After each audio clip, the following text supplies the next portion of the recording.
கோதுமை உப்புமா எப்படி செய்கிறதுன்னு பார்க்கலாங்களா? கடாய் காய்ஞ்சதுக்கப்புறம் எண்ணெய் ஊற்றிக்கலாம்.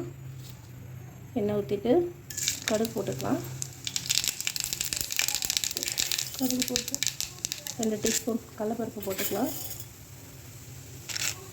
கடலைப்பருப்பு நல்லா வதங்கட்டும்.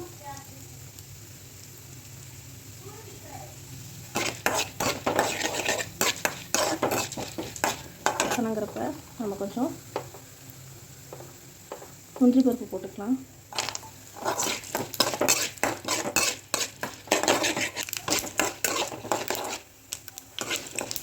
முந்திரி பருப்பு நல்லா வறுபட்டோன்னே பச்சை மிளகாய் இஞ்சி போட்டுக்கலாம்.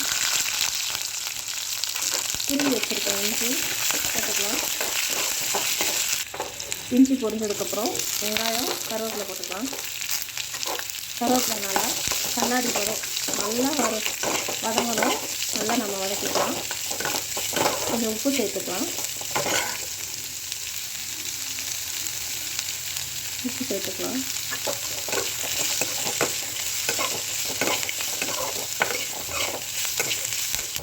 வெங்காயம் நல்லா வதங்கிடுச்சு. வதங்கினதுக்கப்புறம் நம்ம தண்ணி ஆட் பண்ணிக்கலாம். இந்த கப்பில் நான் 2 கப் ஆட் பண்ண போகிறேன் உப்புமா. ஸோ 4 கப் தண்ணி ஆட் பண்ணிக்கலாம்.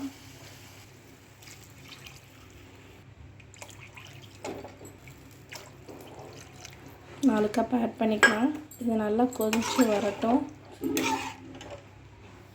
கொதிச்சதுக்கப்புறம் நான் காமிக்கிறேன். அடுப்பை பெருசு பண்ணிக்கலாம். நல்லா கொதிக்கட்டும். உப்புமா தண்ணி நல்லா கொதிச்சிருச்சு. இந்த நேரத்தில் நம்ம கோதுமை ரவையை சேர்த்துக்கலாம்.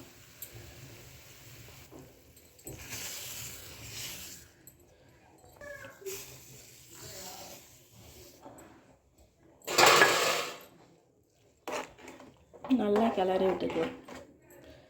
இந்த ஸ்டேஜில் நம்ம கொத்தமல்லி தழை சேர்த்துக்கலாம்.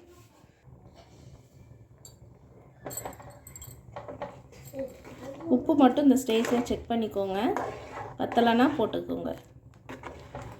அவ்வளோதான். ஒரு 5 நிமிஷம் சிம்மில் வச்சு மூடி வச்சோன்னா நமக்கு சுவையான கோதுமை உப்புமா தயார். இப்படிதாங்க நல்லா வெந்து வரும். நல்லா வெந்து வரட்டும். வெயிட் பண்ணலாம்.